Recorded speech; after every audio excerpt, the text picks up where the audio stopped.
So I want to talk about zero-free regions of L functions today.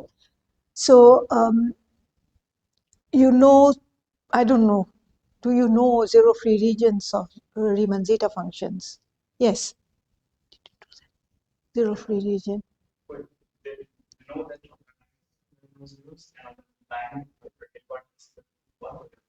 Okay, so I mean, what is really the difference between an L function that is not a Riemann zeta function? Is that there are these characters, yeah? And so you saw yesterday that we have things which are modulus some q. And so the zeros, essentially, the result for zero-free region of Riemann zeta function is essentially the same, essentially, but with a difference, and that's what I will talk about. So this is zero-free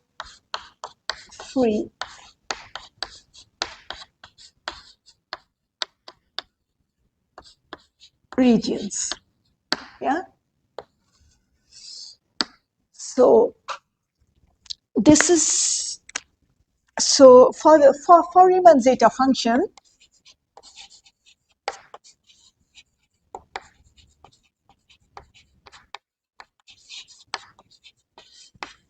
we know that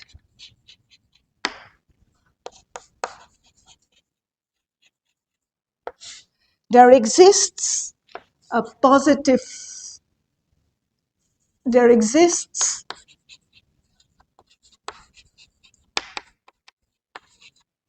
an absolute positive constant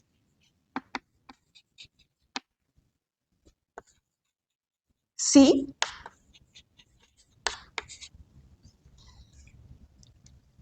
such that zeta of S does not vanish in a certain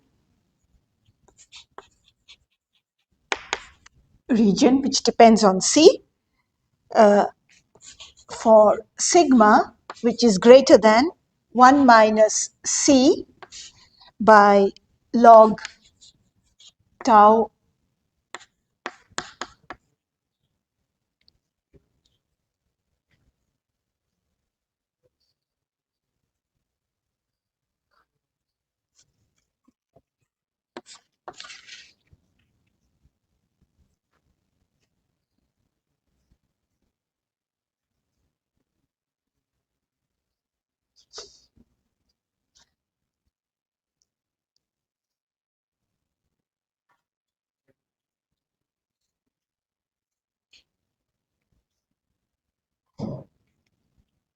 I thought the theorem was false. No, it's not. That's not what you are discussing. Okay. So, yeah, these constants, what do you mean by an absolute constant? It means that the constant does not depend on any parameters, okay? There exists, yeah? And some computational work is done sometimes to find this C, okay, how good up to which C we could say something. And if we have the Dirichlet L function, we have a corresponding result, and the corresponding result, you can imagine, is going to need a Q. It's not going to be independent of the Q, yeah? So this is the result for L functions. And here by L functions, I mean the kind of L functions we introduced yesterday. These are Dirichlet L functions modulo Q. So there exists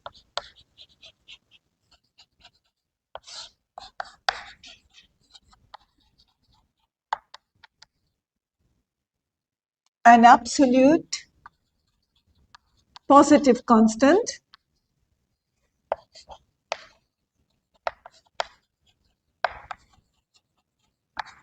I'll still call it C, okay? unless it's being used in the same theorem several times, we keep our C as C, okay? I mean, there are authors who have, whose books you find C17 and C25 and so on. It's quite confusing. The one by Bombieri, for example, yeah? So Bombieri's book on this similar things, it has every C is different to make sure that he is not talking about the same C. Okay, first this, but we won't do that. Yeah, there exists positive constant C such that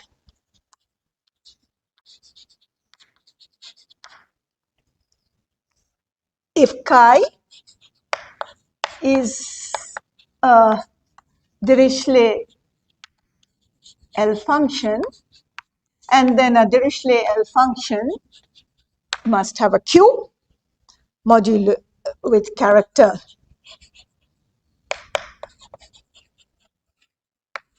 modulo Q, then the region, which region will it be? I write R for the region. This depends on Q. This is the set of all S such that sigma is greater than 1 minus C. And what do you expect here? Log, there should be a Q that appears, Q T plus 2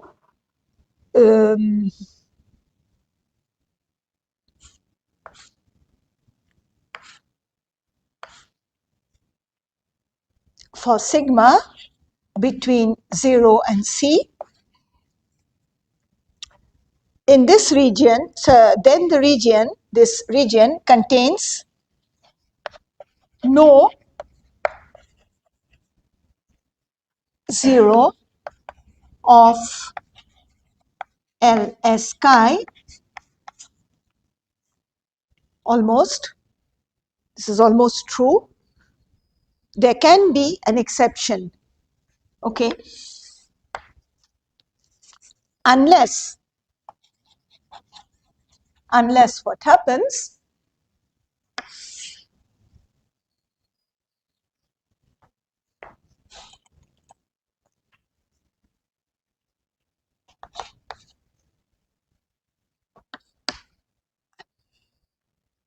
chi is a character, is a quadratic character. Yesterday, I introduced this idea of quadratic characters. Quadratic character, in which case L S chi has at most one, zero. Okay, so the only exception that can happen is in this case where chi is a quadratic character. Okay, and if the 0 does exist,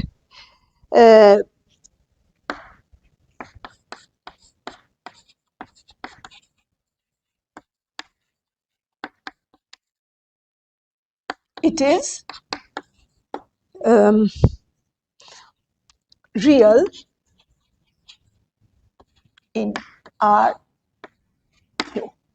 So we should understand what this statement is, that if Q were 1, we would come back to this theorem, yeah? And then, of course, there would be no such case that you had quadratic character modulo Q, and the second part would not exist. So this is the second part that is different from the Riemann Zeta case. And this 0, if it exists, okay, it is called the Siegel 0. Okay, or sometimes some people call it the Landau-Siegel 0. If NH, for example, says that Landau has to be named. Or if you don't want to fight, you call it the exceptional zero. Okay, so so let's now, that tells us that if such a zero exists,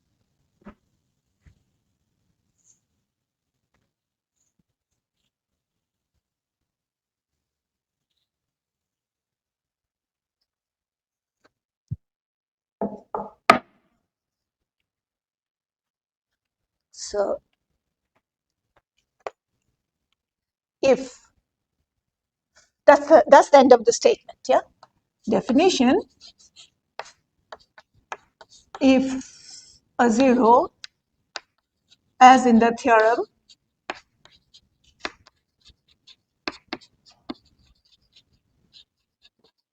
exists, it is called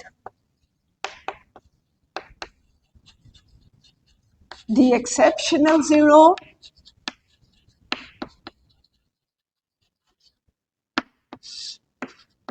or the Siegel zero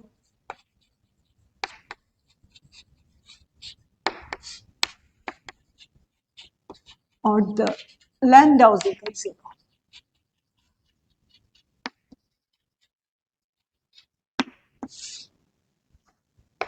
Okay. Now, what is the statement of the Riemann hypothesis? You remember the statement of the Riemann hypothesis? Yes, what was it?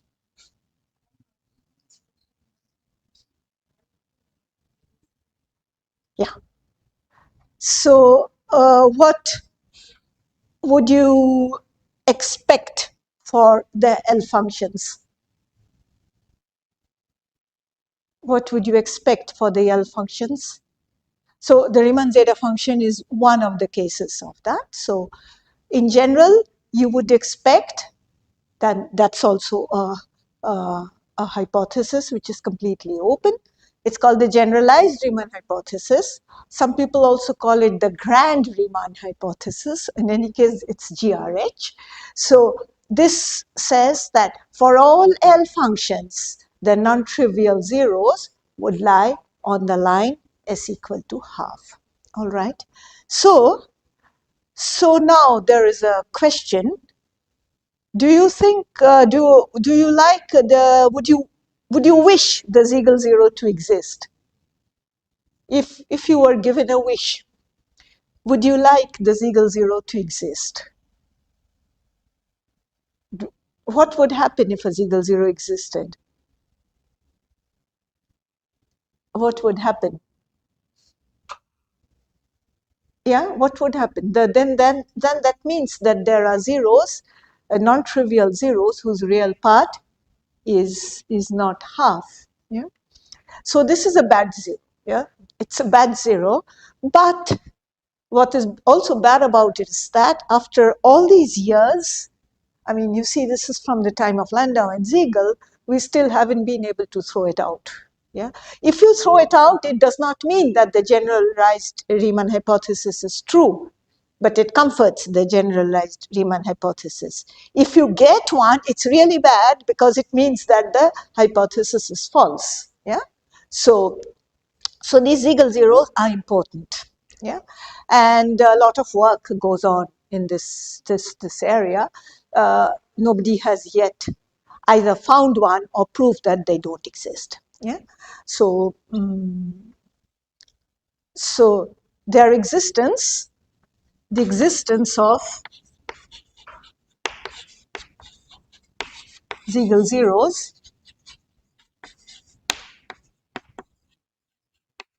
would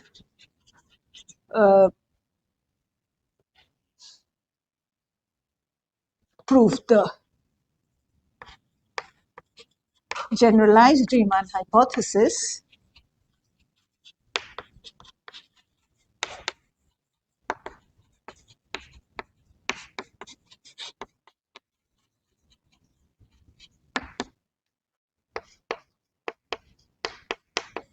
to be false. Yeah. So it probably doesn't exist. Between you and me, I think it doesn't exist. So we don't have a proof. So the proof of this theorem is long and somewhat technical. I will not do all the details because also the proof is very similar to the proof of the Riemann Zeta function. I will concentrate on this part of the proof. I mean, we could do the first part in the exercise as an exercise in the second half, and but the second part, the one where the L function, the zero-free region of the L function is different from that of the Riemann zeta function, is here, unless chi is a quadratic character, in which case it might have one. So I want to give you an idea of the proof. I will not do every step in detail, and you can do some of the steps yourself. However, I will tell you how the proof runs. Yeah. So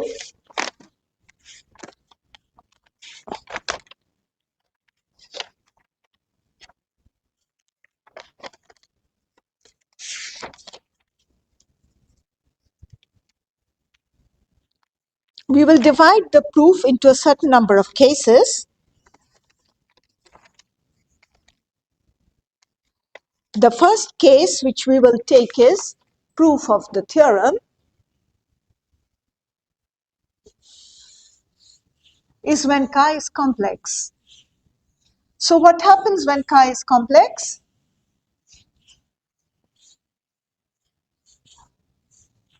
I mean, we saw a proof yesterday where we divided the proof into several parts. So proof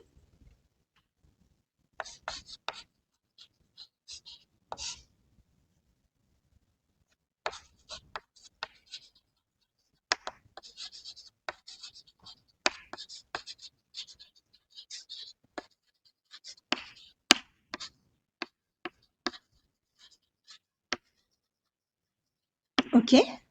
So so the cases are when chi is complex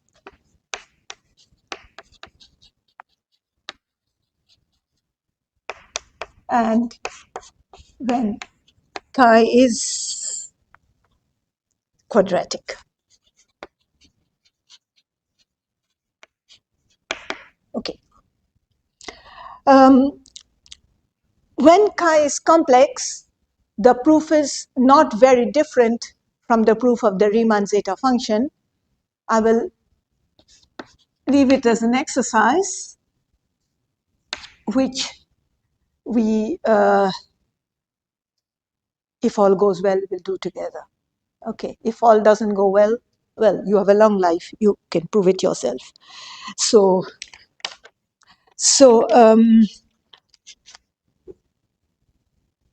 yeah. So let us move to the case where chi is quadratic. Okay. So case 2, when let chi be quadratic. If chi is quadratic, then chi square is equal to chi 0. Okay. Okay. So just just a comment that I want to make about chi being complex is that this does not happen. Yeah. If chi is complex, then chi square is not equal to chi 0, and therefore these terms will actually show up. The chi square terms will show up, and here chi square term and it shows up. It's simply chi 0, and then it doesn't do anything. So we begin with an observation that, you remember, we saw this. I mean, maybe we didn't see it exactly like that, but we saw that if I take the logarithmic derivative of the L function at chi 0 and divide it by Ls chi 0, and if I do the same thing for zeta, then the difference between this, the absolute value, is less than equal to log of Q for sigma greater than 1. Okay. Now, if I do this, then I can use a result for the real part of zeta prime by zeta, which we did, which you probably remember. You saw this. So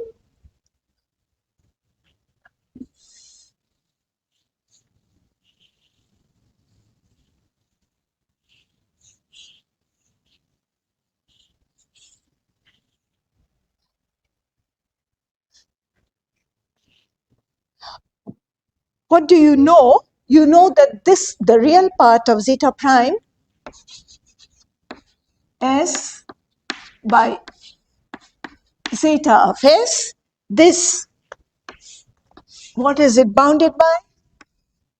Does anybody remember? So yeah, so let's put a negative here. So this is, you remember this formula, real part of 1 upon S minus 1 plus some constant, and this time I'm using a C1, okay, because I have the several constants in the same proof. Yeah. So C1 log tau plus 2, okay.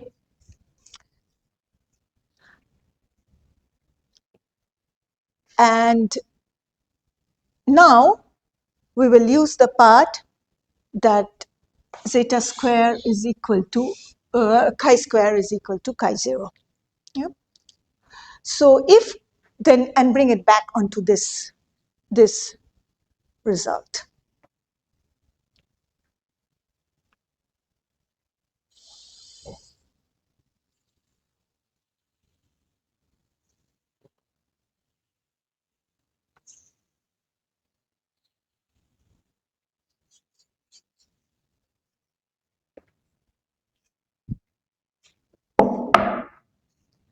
So from there,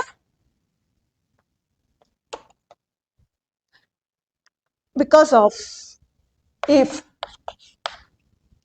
chi square is chi 0, then you put it back over there and you get minus the real part of L prime sigma plus 2i tau chi square instead of chi 0, okay, by L sigma plus 2i tau chi square. The real part of this is going to be less than the real part of, I write that out,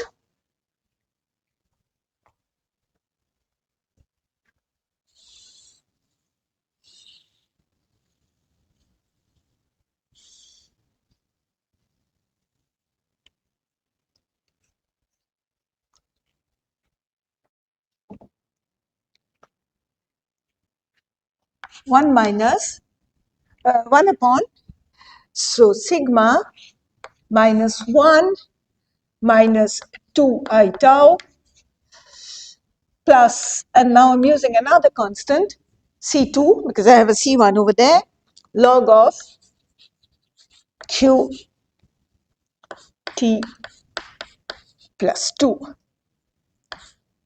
Have I got my tau? Okay.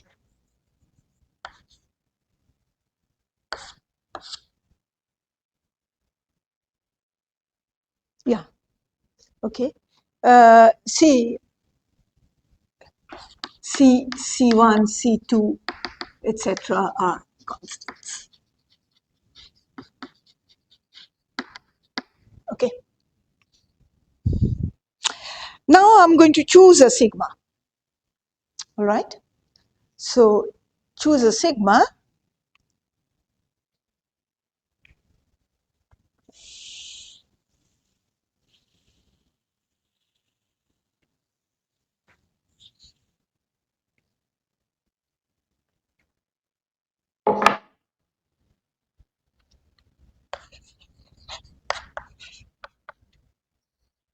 It's 1 plus, the sigma is greater than 1, delta upon log, this log, which I have, q tau plus 2.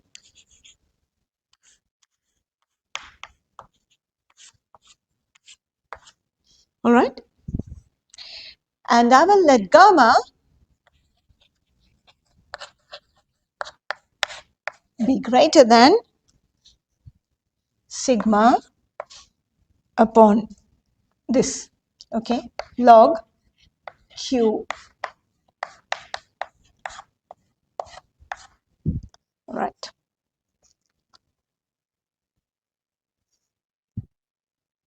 And if you simplify this,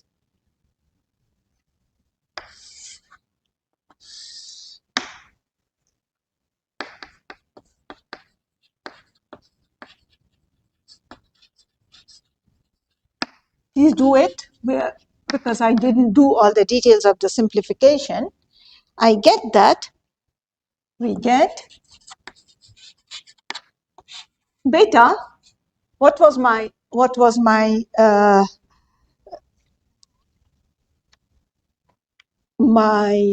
goal? To get 1 minus, so C3, I get some other constant, C3 delta. Don't worry about the 16 over here, it's just on some simplification. I'll do one of the simplification once so that you see how you do it. There's no mystery in it.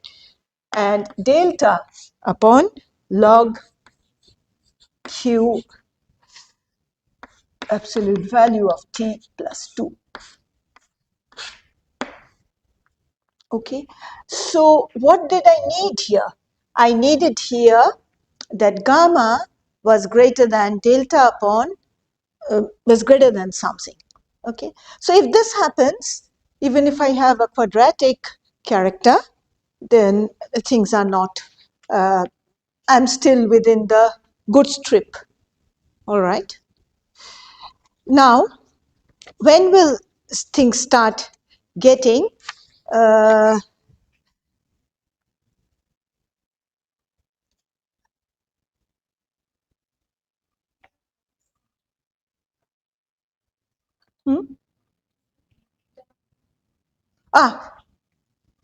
beta and gamma are the zeros of LS chi. I mean, the real and the imaginary parts of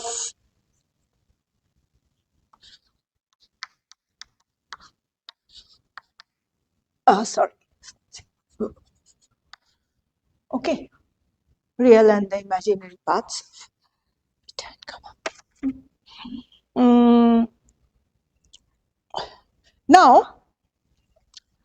Now come to the case where you have gamma to be less than delta upon log q tau plus 2.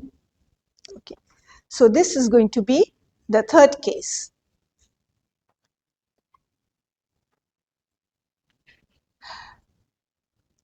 Well, whether it's a third case or not. It is a third case. In the case, I mean, it is a subcase. If chi square is chi 0, then I divide it into two cases. One is this one. The other one is the other one where gamma is less than. So gamma is small. Okay. So let's go to the last case. And this is the one we will do in more detail now, and the other one we will do in the as an exercise.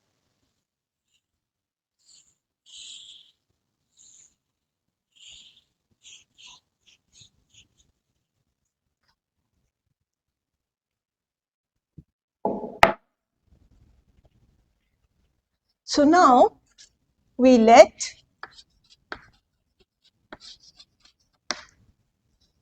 tau to be less than delta by log q. Okay.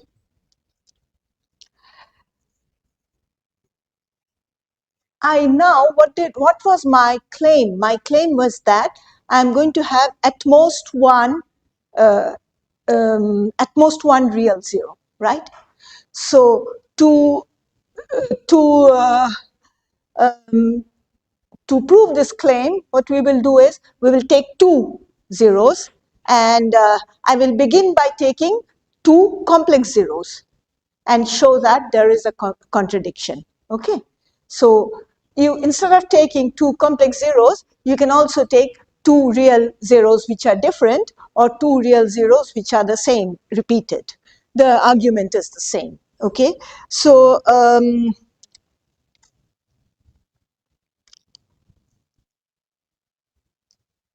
it's gamma, yeah.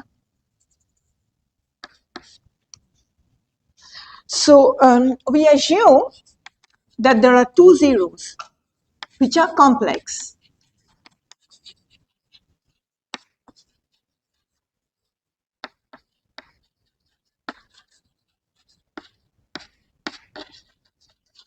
Okay, the same argument in the region. Okay, the same argument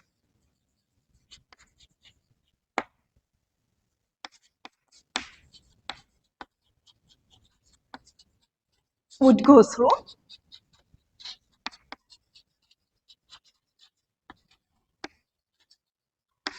for two real zeros, distinct or repeated.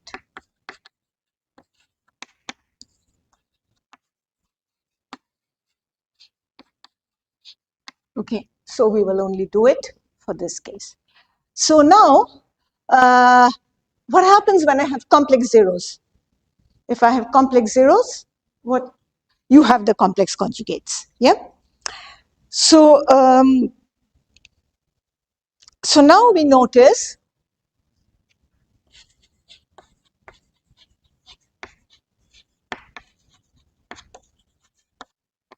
what I did before, L prime sigma chi by L sigma chi. This is less than C1 log Q minus a sum over the zeros, 1 upon sigma minus rho. Yeah, rho being a zero. So rho runs over all the zeros. Sigma is real part. Okay. Now, the sum over the zeros, this is going to be real. Why? Because these rows, they occur in complex. These are complex zeros, and they occur in pairs of complex conjugates. Okay, I can write it. The sum of zeros is real. Sum over zeros is real since zeros occur in pairs of complex conjugates.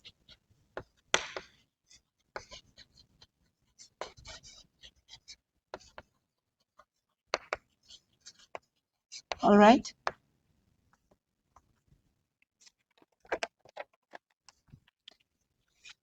Okay. Now, so complex conjugate means I have beta plus IY and beta minus IY.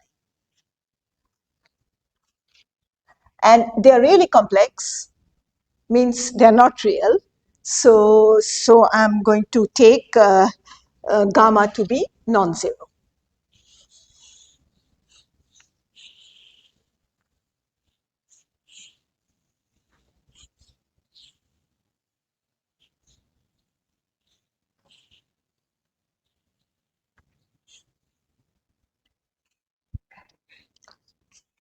So let's call them beta plus I gamma. So beta plus or minus I gamma are zeros of S chi with gamma non-zero. So it's not going to fall back into the case where it is real. Yeah, it's zero. In that case, then what can I do? I go back to this business, L prime. Maybe I should have had a minus for this first.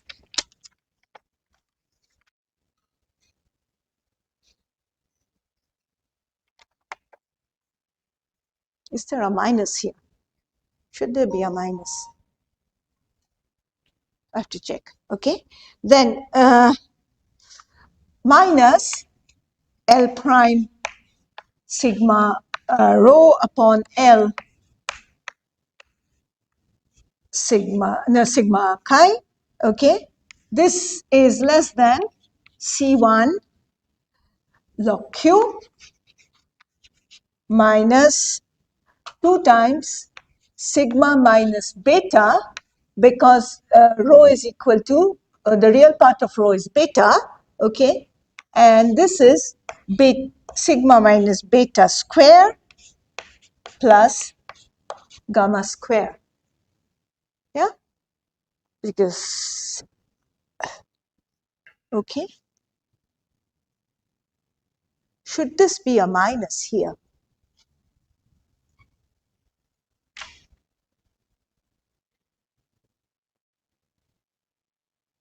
Should it?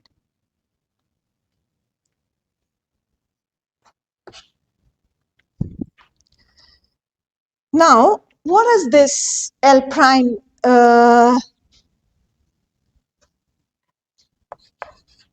What is this business L prime? Sigma rho, sigma chi. This is the logarithmic derivative. L sigma chi does this ring a bell? Is this something that you have seen before? Yeah, we saw it. What is it? This? Can you write this, for example, as a Dirichlet series? Yeah. Remember this? Who? Yeah, you can. What can you do to it? Rina? Huh? Gamma. Who is gamma? Fun Mangal gamma. Yes, yes, you can have fun Mangal. Fun. That's not gamma. This is lambda. This is big lambda. Small lambda is this one.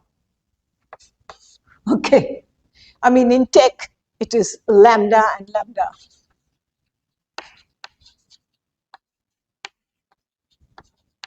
Okay. That's not gamma, it's lambda.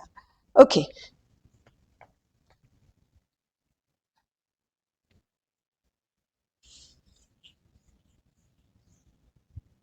So yes, it is the sum of you have lambda n, and then but if you have your chi here, why don't you use your chi? Okay. And then it's only with the sigma, therefore you don't have n power s, you have n power sigma, and you let your n go from 1 to infinity. And can you bound this? Can you I don't really have to get exactly any value. Wait, there's a negative here. So this is equal to it, and it's not equal to it. It can be bounded by what? What can this be bounded by? Wait, before bounding it, I will make it equal first. So you see lambda n, so chi n power sigma. Who is this? What is this? This is the derivative of rho of zeta. Yeah, this is equal to zeta prime by zeta for what? Not for This is zeta prime sigma by rho of sigma. And this I know from the second. Yeah?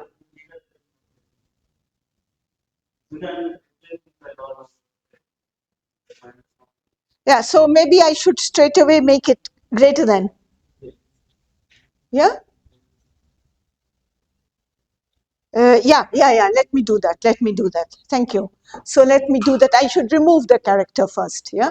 Because, so this is lambda and sigma n. So this is greater than or equal to, I forget the character, greater than or equal to lambda n by n power s. There's a negative somewhere and going from 1 to infinity. Yeah? And now this is zeta prime by zeta, but real. Okay? And that's bounded by, remember what we did right in the beginning, and that was minus 1 by sigma minus 1 minus some constant C0. Okay? For some C0. Okay? Therefore,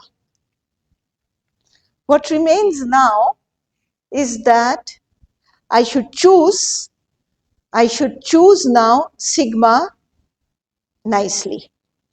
So what would you suggest? What would you suggest as for a choice of sigma that would make our lives easy?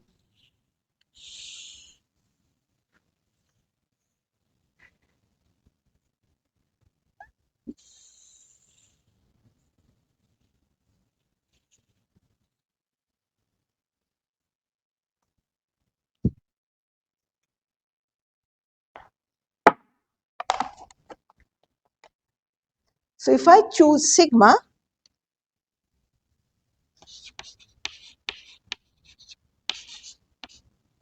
equal to 1 plus 2 delta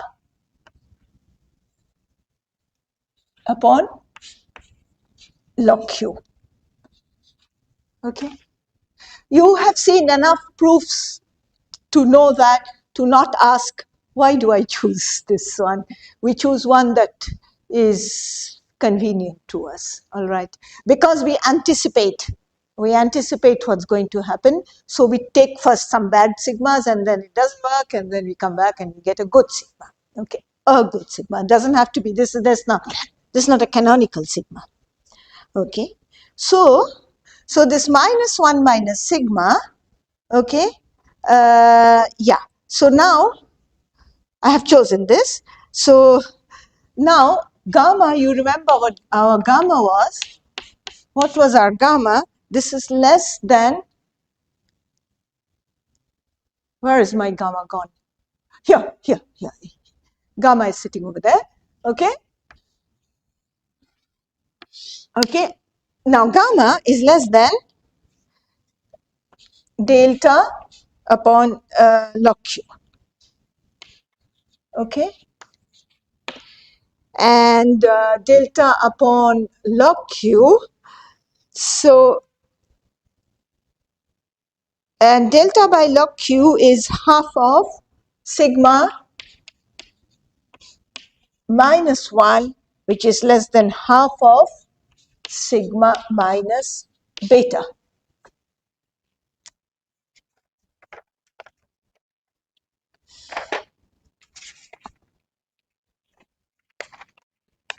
So now go back to the inequality that we had in the beginning, and we can write the inequality in terms of minus 1 by sigma minus 1, okay, less than C2 sum log Q minus 2 times sigma minus beta square what was my inequality? Just a minute. My inequality was sigma minus beta square plus gamma square.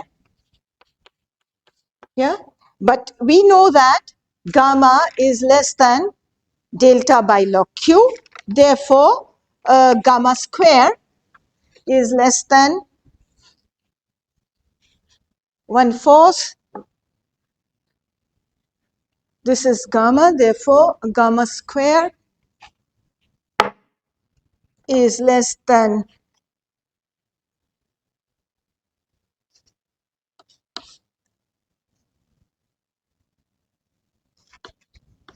1/4 sigma minus beta square.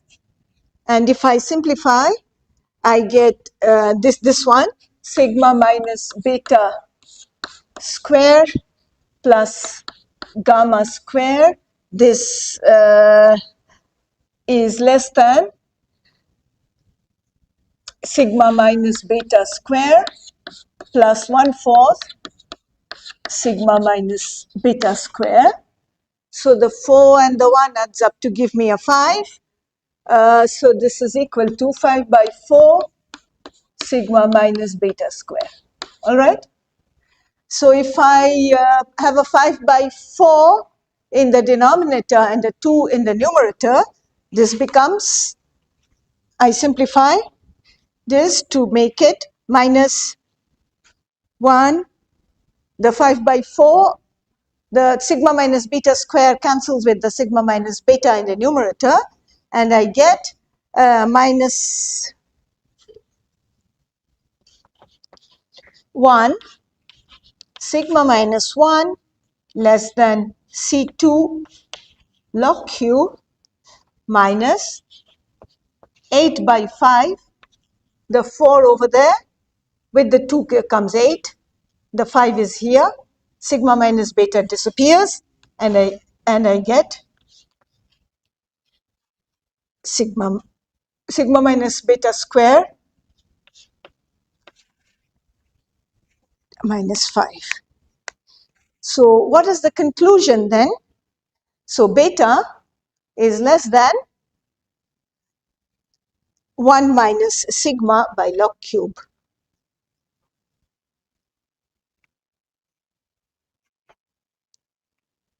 So what was it that I was trying to prove?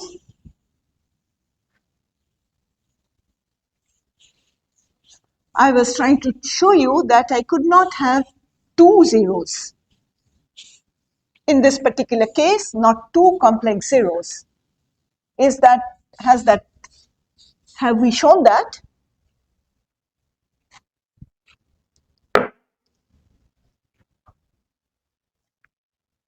Is this, where is the contradiction?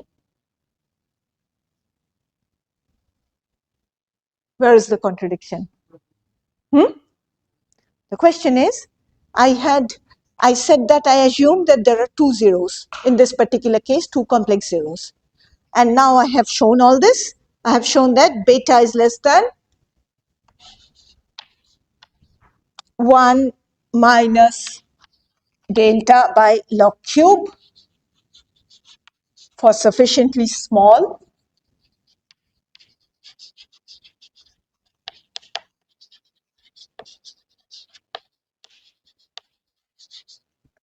delta. Okay. So where was the problem? Where is the contradiction?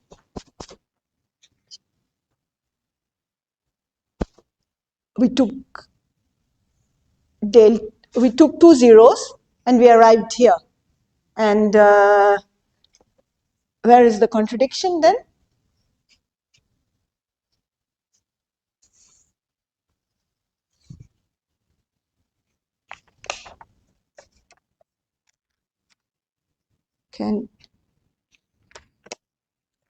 Can you think about that?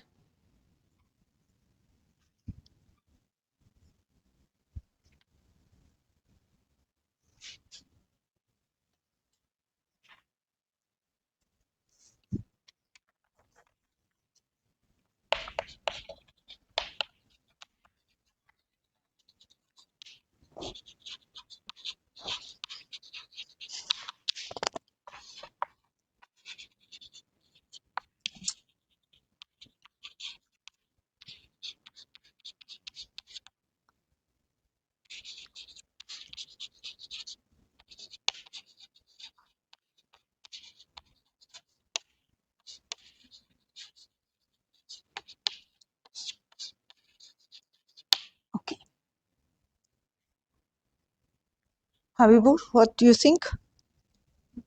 Yes.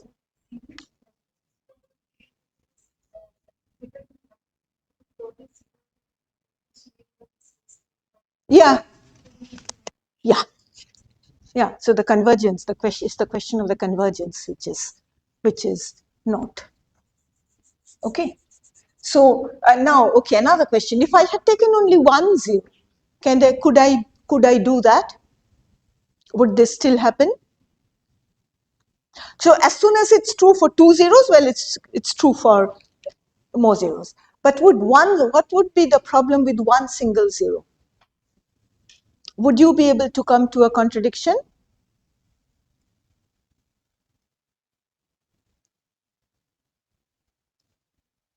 Would there be a contradiction if we had 1 0?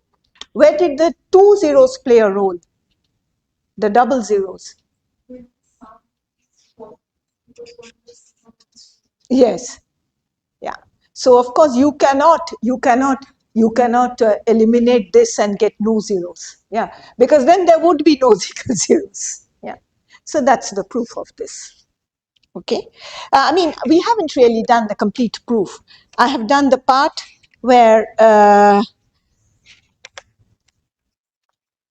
we have done the part which is fundamentally different from Riemann Zeta. Yeah, the part one where the complex zeros are, where chi is complex, will be done in an exercise. Okay, it is very similar to the proof for Riemann Zeta, which you have not done, but then that is also a way to do the proof of the Riemann Zeta. Yeah. However, this part will not come in the other one. Okay. So in fact, uh,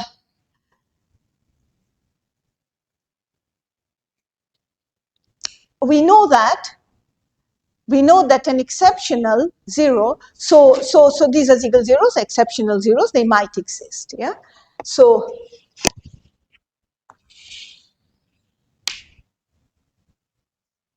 there is no proof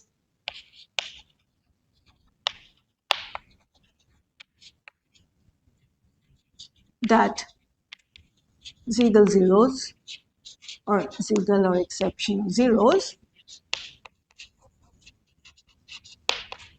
do not exist. So what? So once they do not, we do not know whether they do exist or not. We try to find other properties for exceptional zeros. Yeah, what other properties can we find for them? So, so several results actually exist of this kind. None of which I will prove in detail because because they are somewhat long, the proofs. And so do you have the books that we recommended? You got the books? So for example, one place where all the theorems are done out in big detail, it's in Montgomery and Vaughan. Okay, but there is a but.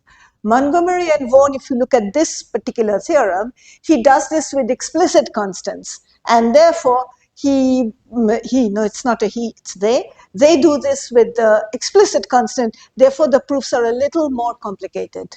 Okay, because instead of some delta there, you will find a 6, or you'll find a 35 by 7 or something like that. But if you, I mean, you somehow imagine that those are not explicit, and then you can go ahead and see the proofs. Okay, all this part, this is chapter 11 of this book. It's available in the library, you said? Yeah, it's available in the library, and you can check out on the proofs and convince yourself that what we are saying is actually true, even if we haven't done all the details, which in any case is not possible to do in a week. Yeah. So there are certain things that we can do. We know that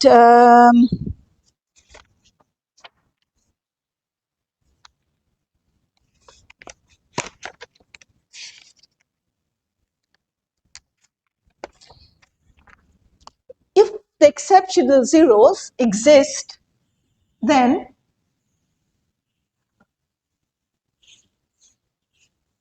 they are very close to the line real s equal to 1.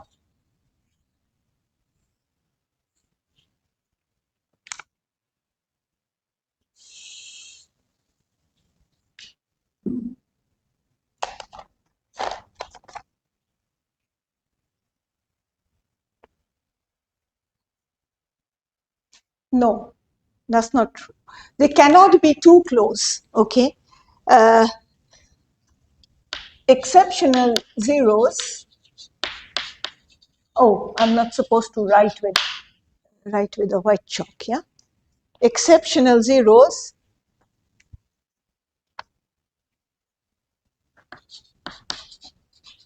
and the line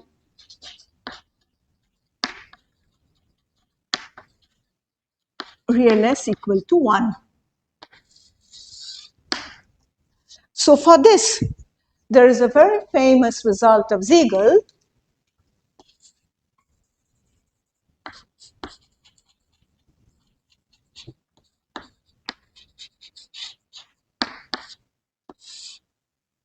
After whom the zeros are named, yeah, the Siegel zero, but apparently Landau found them before, but never mind.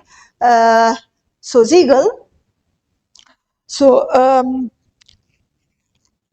he proved that if chi, this is result in 1930, so almost 100 years old, if chi is a quadratic character,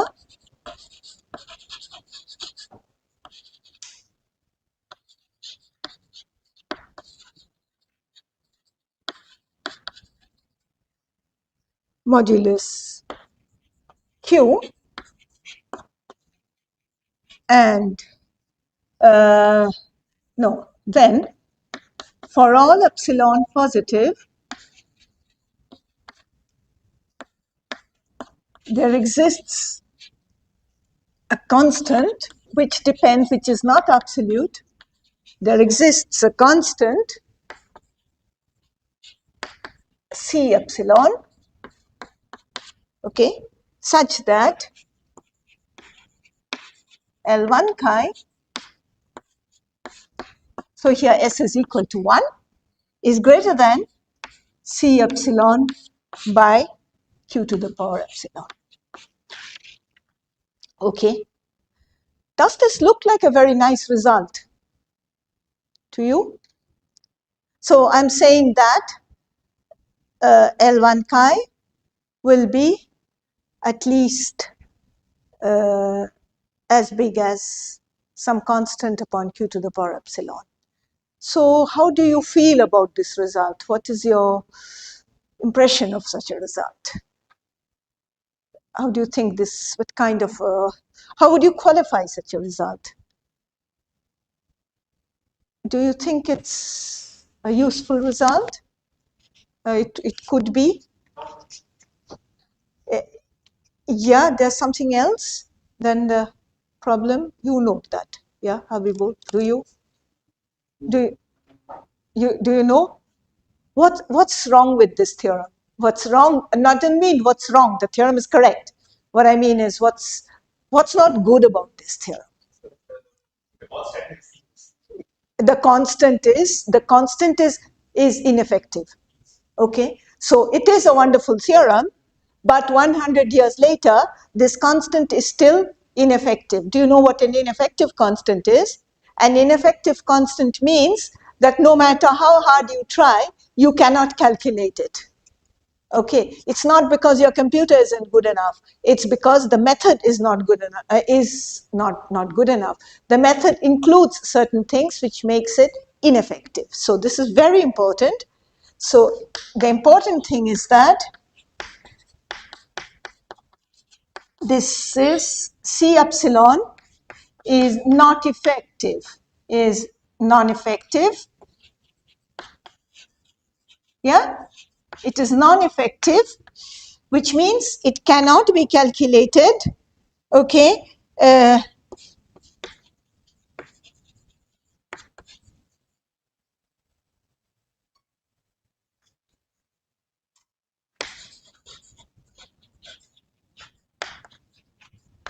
Okay, so that's a drawback. It's not, there's nothing wrong with the theorem. It's a drawback of the theorem that we don't know, we cannot calculate the C epsilon.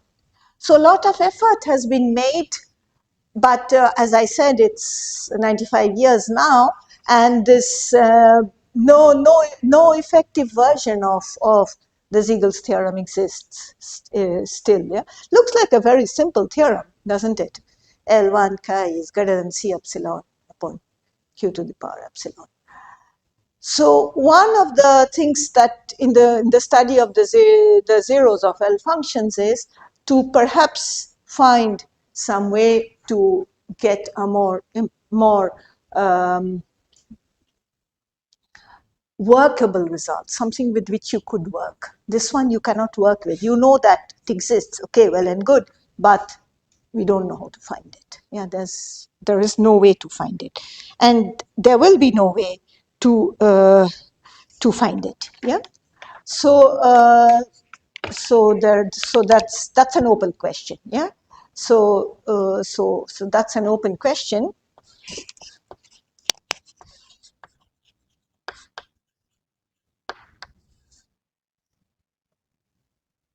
How to get an effective version